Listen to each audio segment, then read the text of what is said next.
All right.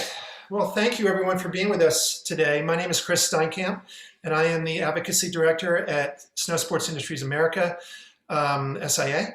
And I thank you all for being here with us today to talk about this really important climate-related topic. But just first, as an industry that is entirely dependent on a stable ecosystem, we have the most to lose from worsening climate change. I don't think I need to reiterate that to anyone on this call.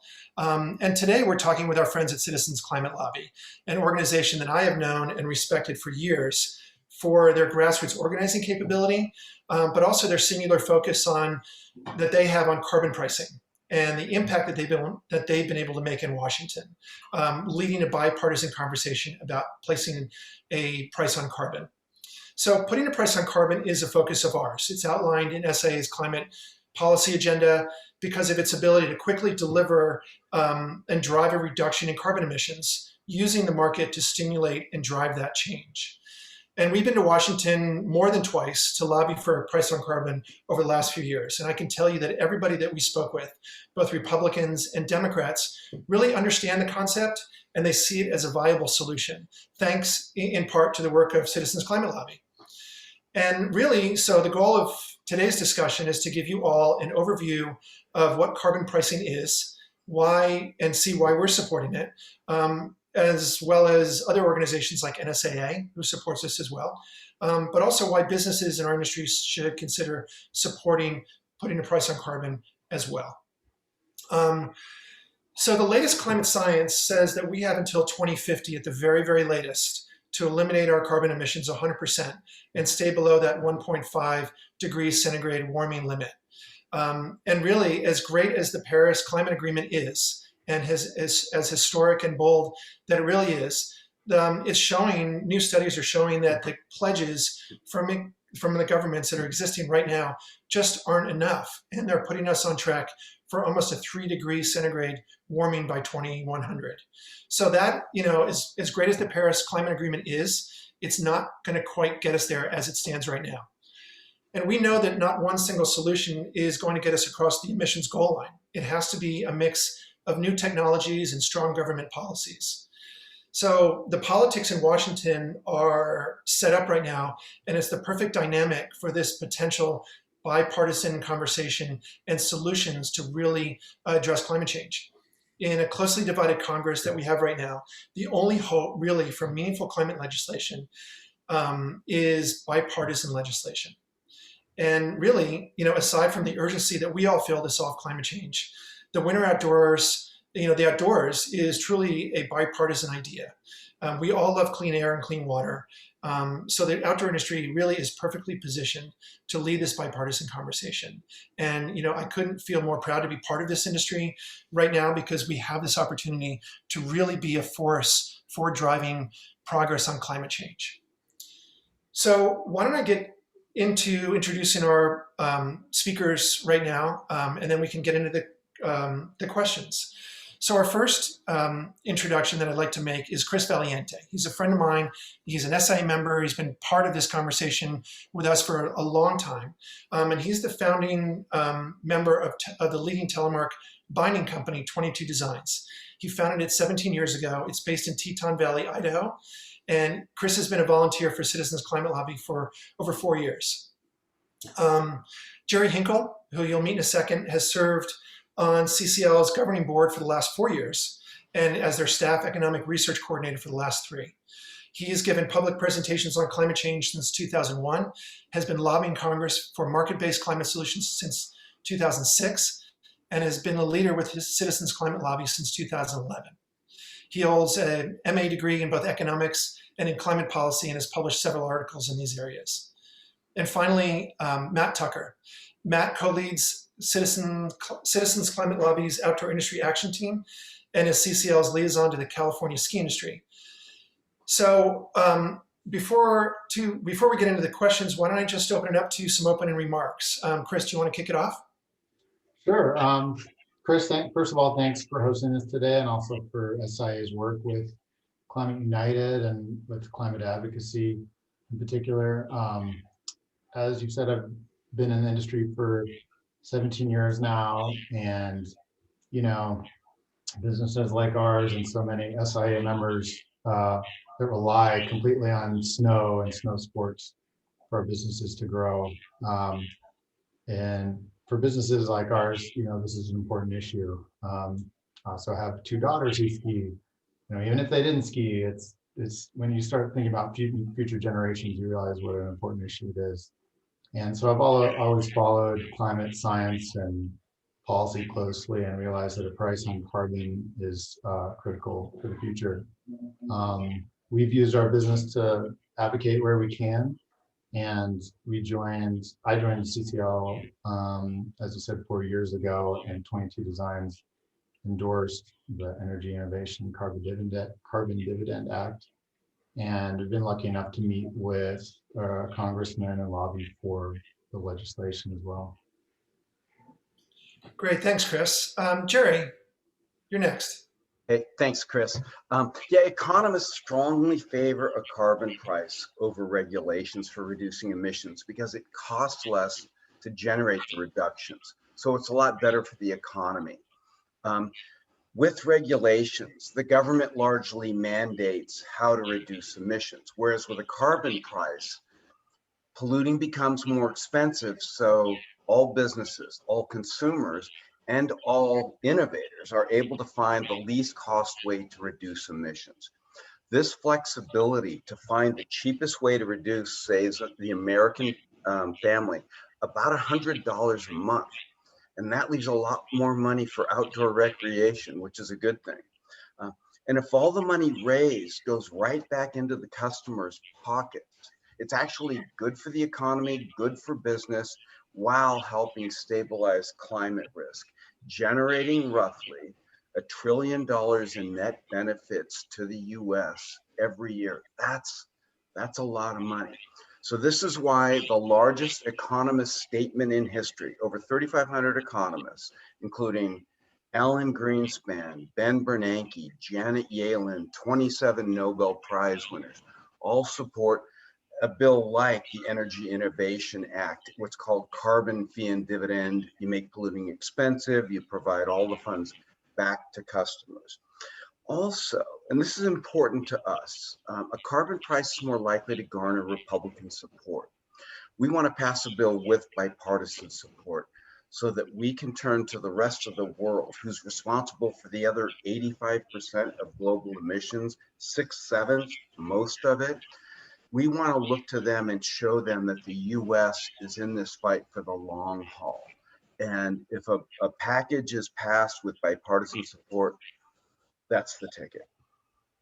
Thanks, Jerry. Matt, how about you? Thank you, Chris. Thank you for having us again.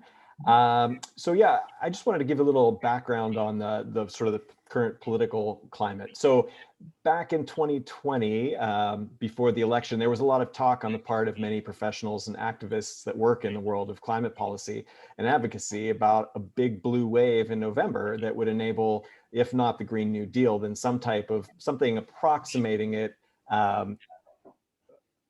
Something approximating it.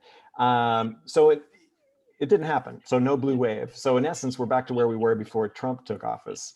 So Biden is making some strides, reversing some of the damage inflicted by the Trump administration, but he has to tread lightly in order to avoid judicial reversals. So especially we have a newly conservative judiciary that's going to be looking out for overreach. So some progress will be made through congressional budget reconciliation process, but the types of policies that can be enacted through that process are very limited.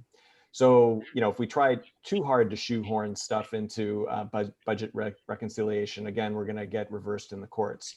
So if you look also in the past at landmark legislation over the past 50 years, with few exceptions, it was all bipartisan.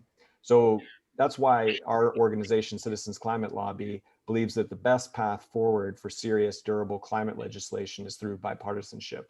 So, that said, if it turns out that Republicans won't play ball, there might be some attempt to pass some sort of carbon pricing bill through budget reconciliation. But again, that is, a bit chancy because it may be overturned in the courts.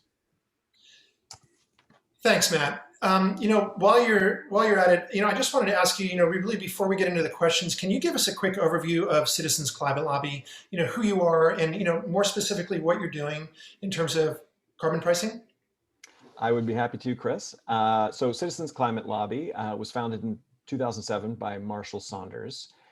Before founding Citizens Climate Lobby, Marshall was active with the nonprofit Results, which is an advocacy organization that works to create political will to end hunger and poverty. So through Results, Marshall learned about the power that citizens have to make a difference by effectively engaging their government. So as a volunteer with Results, he took part in campaigns that increased US funding for child survival activities around the world, programs that would eventually save the lives of tens of millions of children. When Marshall realized that climate change threatened to undo all of Results' hard work, he founded CCL. So he took many of the same techniques and approaches that Results pioneered and applied them to the problem of creating political will to solve climate change. So in the intervening 13 years, CCL membership has grown to nearly 200,000 volunteers all over the world. And it currently has over 450 chapters in the US and over 100 chapters internationally. Citizens Climate Lobby is singularly focused. We have one mission: to build political will to engage legislation that will put a price on carbon at the national level, specifically the Energy Innovation and Carbon Dividend Act. This bill was first introduced in Congress on a bipartisan basis in 2018, and now boasts over 85 co-sponsors in Congress. One of CCL's core values is bipartisanship. We believe strongly that for a price on carbon to stand the test of time, it needs bipartisan support. Another CCL value that goes hand in hand with bipartisanship is respect and appreciation. We always show our representatives in Congress respect and appreciation regardless of their politics, and because of that, CCL has a sterling reputation in the halls of Congress. We empower our volunteers to do the real work. We have a very small full-time paid staff, but the bulk of what that staff does is coordinate the work of our volunteers. It's really the volunteers that do the lion's share of the actual political will building. We do this through what we call the 5 pillars: grassroots outreach, grass tops outreach, so that's outreach to folks like yourselves, media outreach, lobbying, and chapter building. Within these 5 pillars, we have many different tasks that volunteers perform, and they're assisted in this work with a vast array of resources on our various online platforms. These include webinars, live webcasts, short tutorials, etc. In short, CCL is a volunteer-powered organization that does what it does. That's what allows it to have scaled up so quickly and to be so effective in what we do with comparatively lean financial resources. We are a lean, mean carbon pricing machine. Thanks, Matt. I really respect this idea of bipartisanship, especially when it comes to policy work, and I think obviously it's something that's desperately needed now in Washington. So I think the work that you're doing is great. Jerry, I just want to ask you a couple questions. So for those of us who may not be experts on the idea of carbon pricing, just the concept of it, which is complicated, and I would imagine a lot of us in the audience today are, not experts on it. Can you give us a quick, 101 on carbon pricing, and specifically, how is putting a price on carbon an effective tool in our climate change toolbox? Yeah, happy to. Thanks, Chris. It's a financial incentive. It just gives everybody a financial incentive every day. So you put a gradually rising fee on fossil fuels at the source, so at the well, at the mine for coal, at the port for fossil fuels being imported, on an economy-wide basis. No one gets a free pass. All businesses, consumers, and innovators every day now have a strong financial incentive to reduce emissions. And that's who we need on our side at this point. Everybody, every day, right? We're a little behind on this one. So business costs rise as a function of your carbon footprint, as a function of how green you are, as energy and other inputs become more expensive. However, all the money doesn't disappear. It goes right back into the hands of your customers. So business will be fine as long as you keep up with your competitors. In terms, everybody will have an incentive to go green, and you don't want to be the last one to that party. The policy provides enormous net benefits to the country, and I want to underline this. According to peer-reviewed economic analysis, GDP as a whole is hardly affected, but the health and climate benefits from the reduced emissions of a policy like the Energy Innovation and Carbon Dividend Act are estimated at roughly $1 trillion a year and increase over time as emissions decline. So peer-reviewed analysis also shows that the policy puts us on a path to net zero emissions by 2050. This is the type of path that can get us to this 1.5 C. In other words, we can stabilize climate risk in our lifetime. I don't know about you, I got a couple daughters. That's a gift I want to give them very much. But though your domestic competitors are also going to have their costs increase in line with yours or similar to yours, your foreign competitors won't. And reversing that to ensure a level playing field is maintained is the exact purpose of the bill's border carbon adjustment.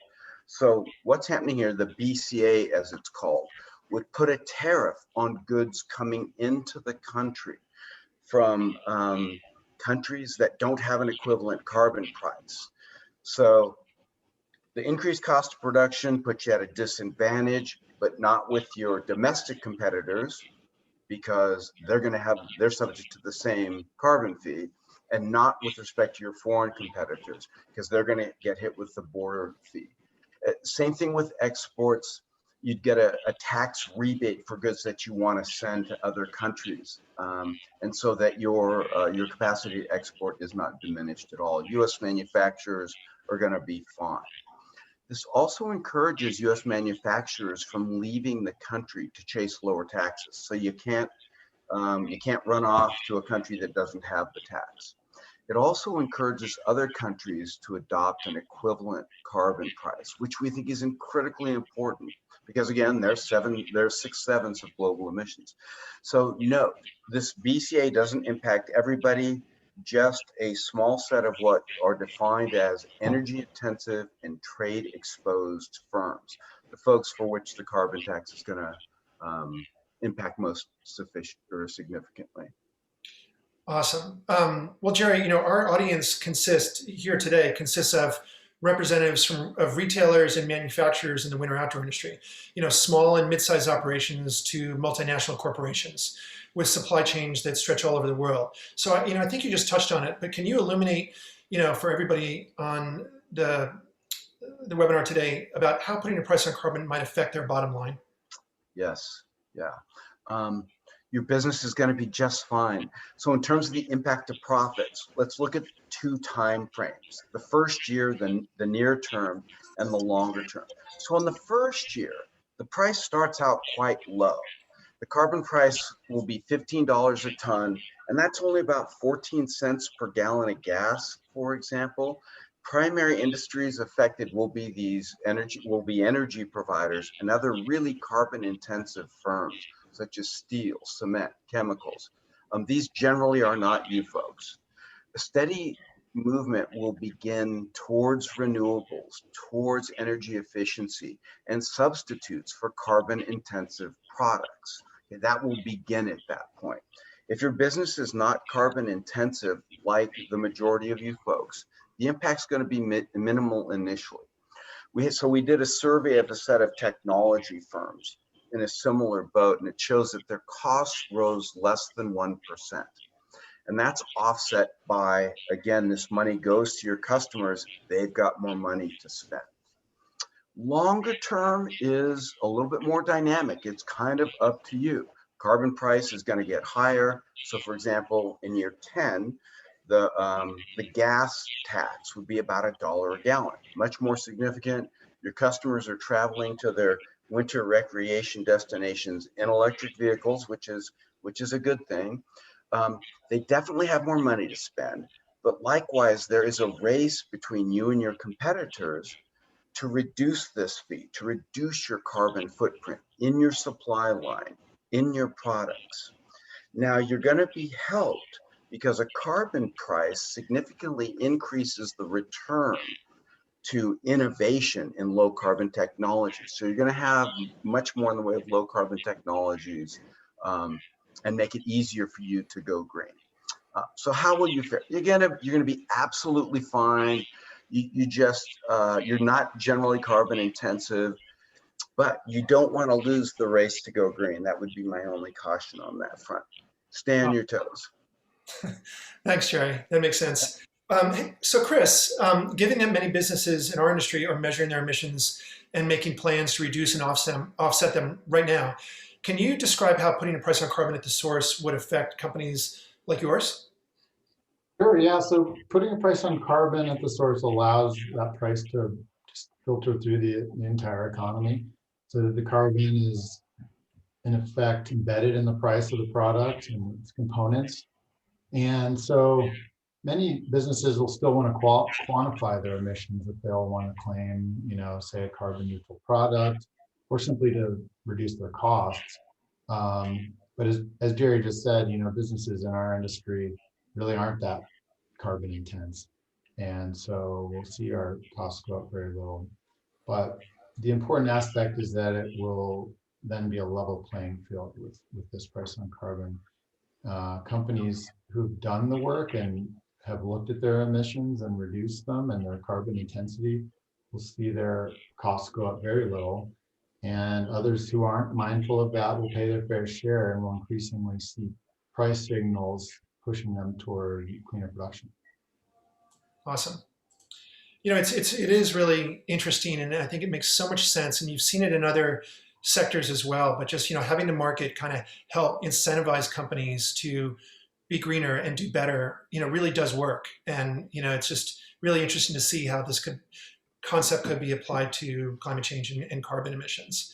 Hey Matt, a price on carbon would affect the entire U.S. economy, but would disproportionately, benefit the snow sports and outdoor industry. Can you explain how this might be? Absolutely.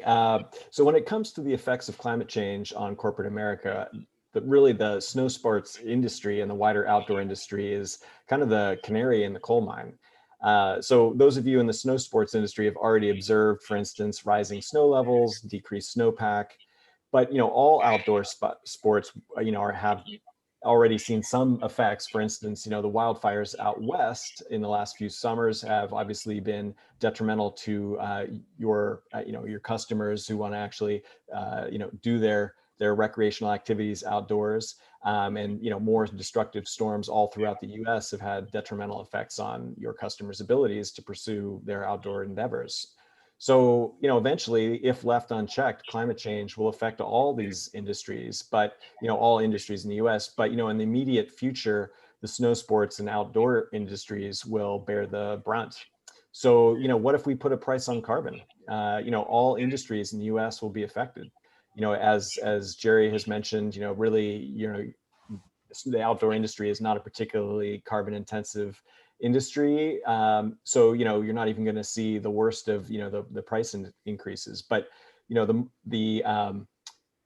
effect basically is that you're going to have, these effects of the climate changing and decreasing your customers' ability to actually enjoy themselves outdoors will be significantly reduced.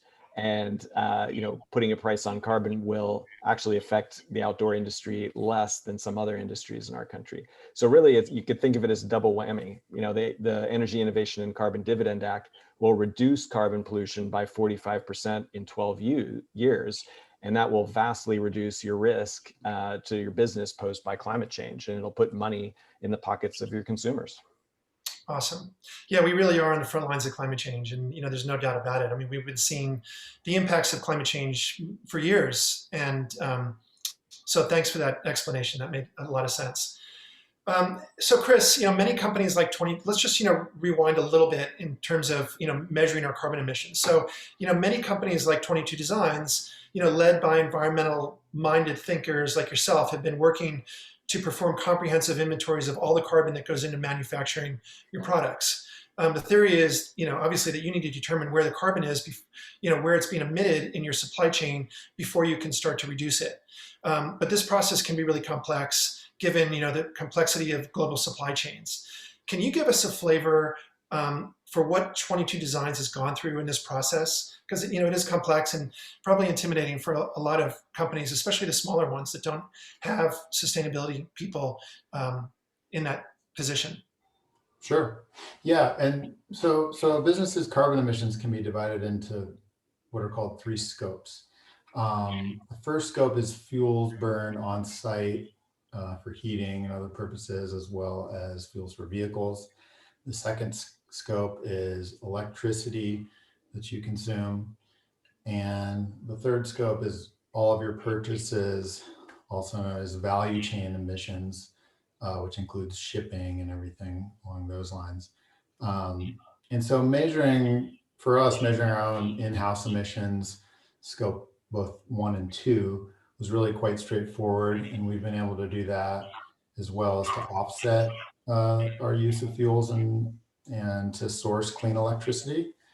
But the scope 3 emissions, when you're looking at any manufacturers, numerous upstream suppliers that can be challenged to drill down each supplier to get accurate numbers. Now with projects like SIA's Climate United, businesses have some tools and guidance to understand how to do this more effectively and efficiently. And so we've begun working with our suppliers to learn about their energy use, as well as their material inputs and other upstream suppliers that they use. So we're starting to get a better idea of our bigger emissions picture, which will really be important moving forward, working to reduce and offset that impact.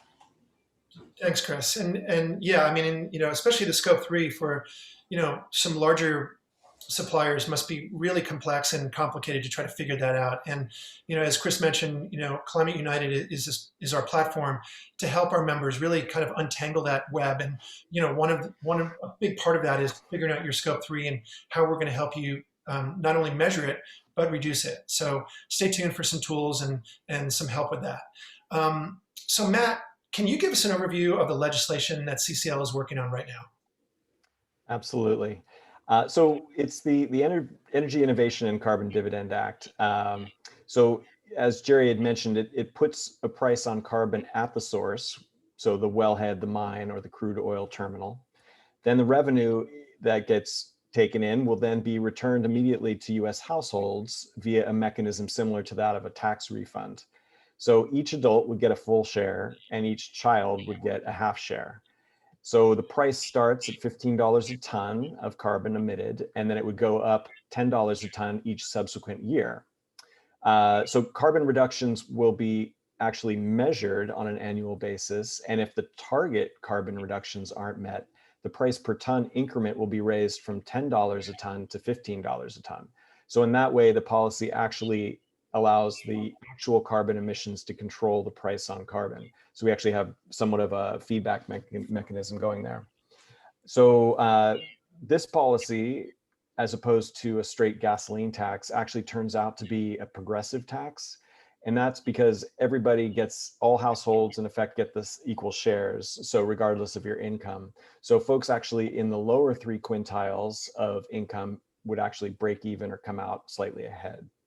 Another beauty of the policy is that businesses and individuals' visibility into the increase in fossil fuel prices, you can actually, map it out into the future. It's quite simple.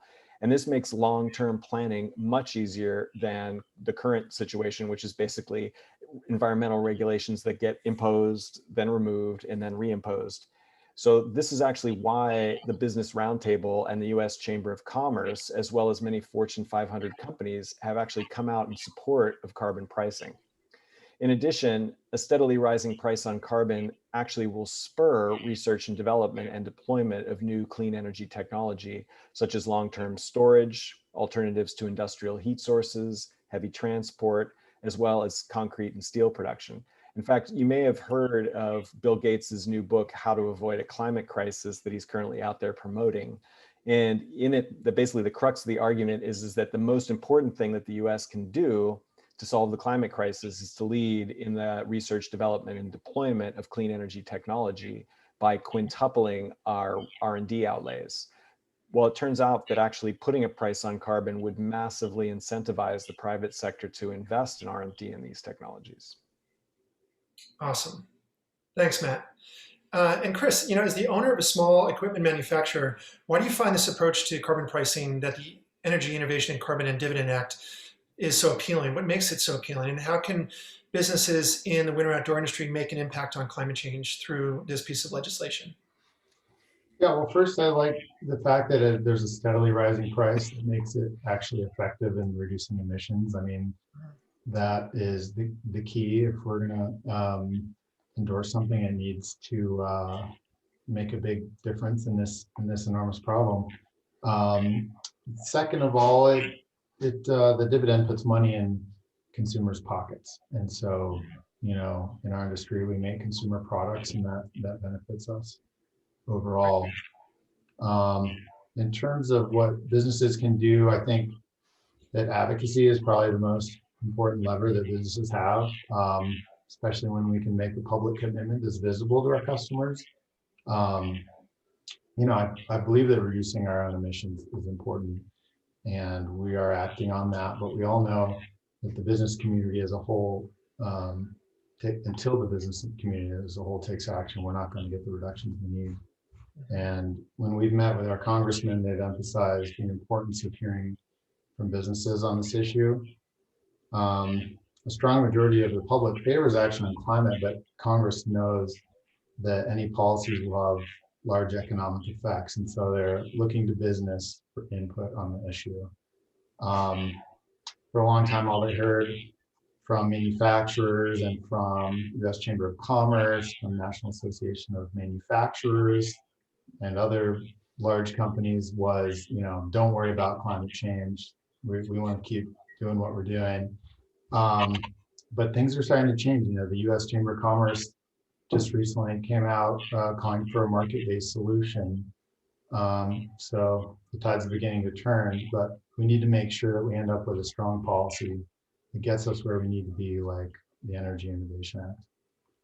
Yeah, it's interesting. We've been to Washington a number of times, like I said earlier, and everybody on the Hill understands carbon pricing and they see it as a viable solution. It was just, basically the temperature in Washington that was preventing any real progress on it. But we were looking, we were watching a conversation with Senator Whitehouse this morning, and he had said that of all the climate solutions out there, putting a price on carbon was the solution that he had the highest hopes in. So that's really interesting to hear, and I'm so hopeful that we can get this passed in the current Congress over the next 2 years. Jerry, last question. Can you talk a little bit about how the Energy Innovation Act addresses climate justice issues? Yeah, absolutely. So the Energy Innovation Act is really, really good for those most vulnerable in our society. And that's one of the reasons we're so enthusiastic about it. By the way, in the last Congress, the 116th Congress, we had 86 co-sponsors for that bill. It was bipartisan. There was only one Republican. Still working on that one. But there's three major benefits that come from climate policy that greatly reduces emissions. Obviously, climate benefits, right? We're stabilizing climate risk and reducing the issues with winter sports, the strong storms, the droughts, the flooding.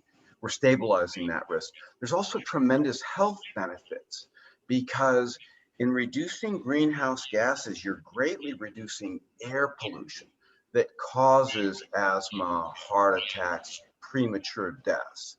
And there's financial benefits as well.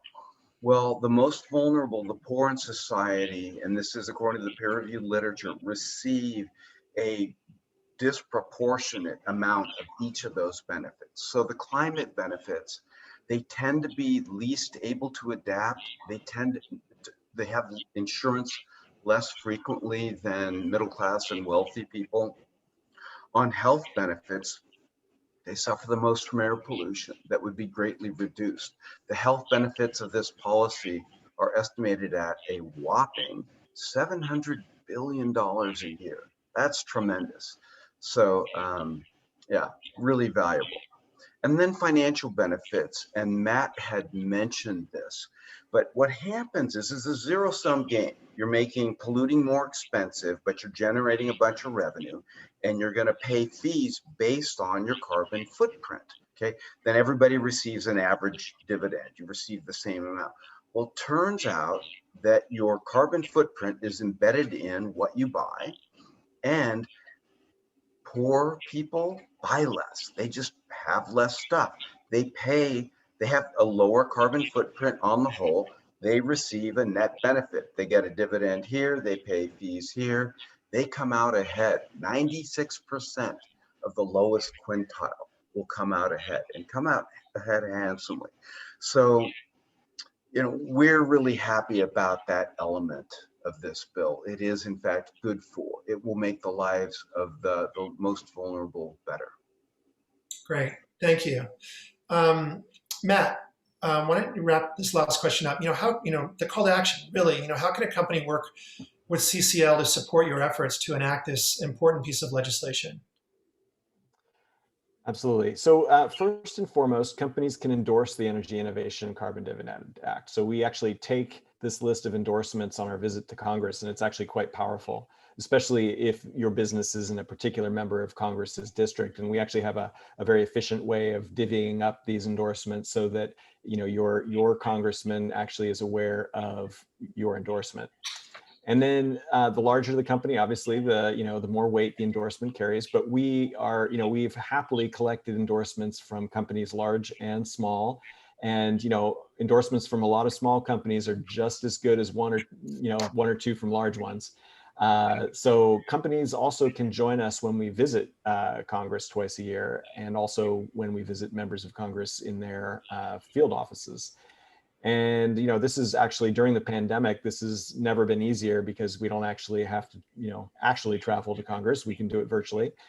And in addition, companies they can get involved in things like writing op-eds or letters to the editor in their trade magazines, or even their local paper or their regional paper.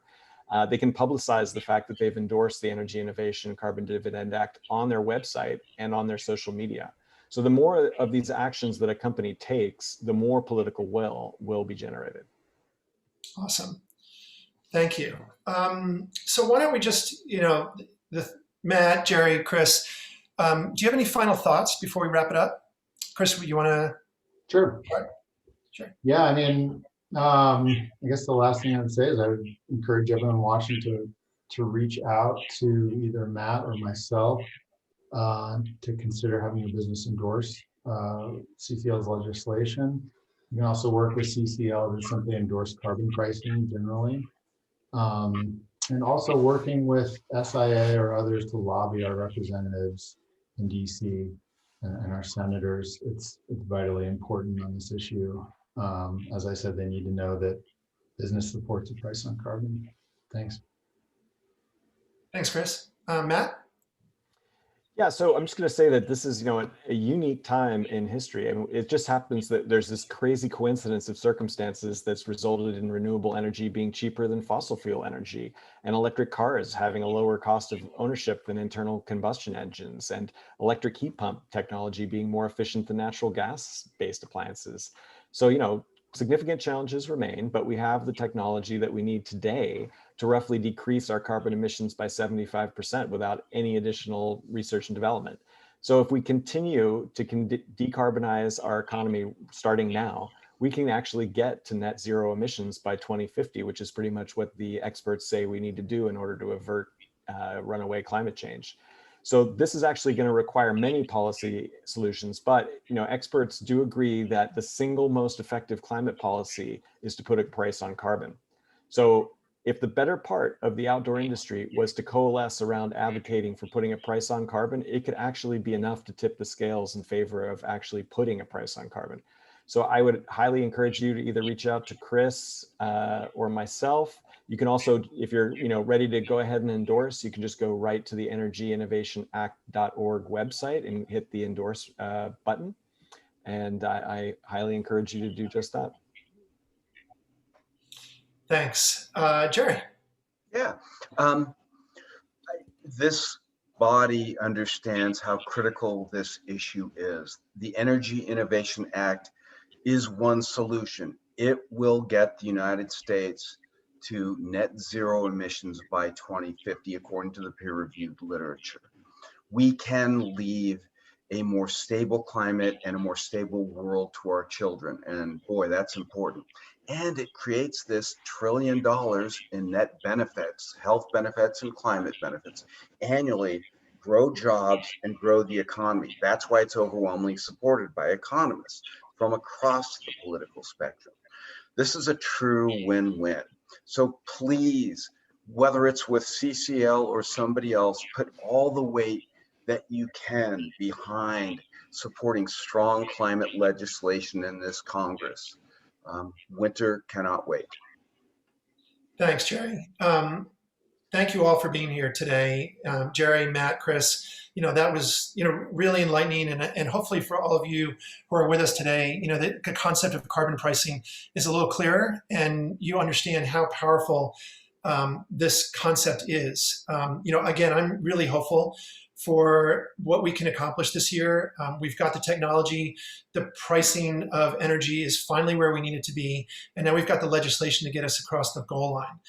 It is just going to take us as a focused industry to really, elevate our voices and make ourselves heard, and to try to get carbon pricing and these pieces of legislation that we really care about, done. And I think we can do it. And again, SIA is here, and we're going to really give you all opportunities to use your voice on climate policy this year. It's really important to us, and we hope you'll join us.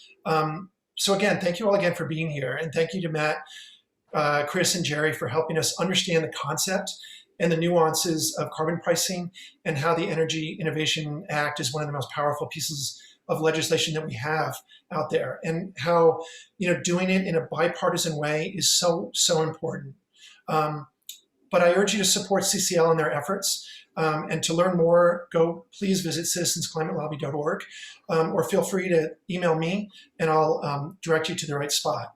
But also, please consider joining the Winter Outdoor Industry Climate Pact. This unites our industry against climate change by aligning us on some really bold, meaningful actions, which it sends a signal to our sector and to all the other industries out there that we are serious about addressing climate change. But it also unites all of us around this goal of being net zero and reducing our carbon emissions 100% by 2050. So please consider joining the pact. It's on our website, and we really need your collaboration and your unity on this issue to accelerate our progress. You can find the pact at snowsports.org/climate. So thank you all again, and we will see you soon. You'll be hearing from us again on carbon pricing throughout the year, and we hope you stay in touch. Thank you. Thanks, Chris. Thank you. Thank you, guys. Thank you, Chris.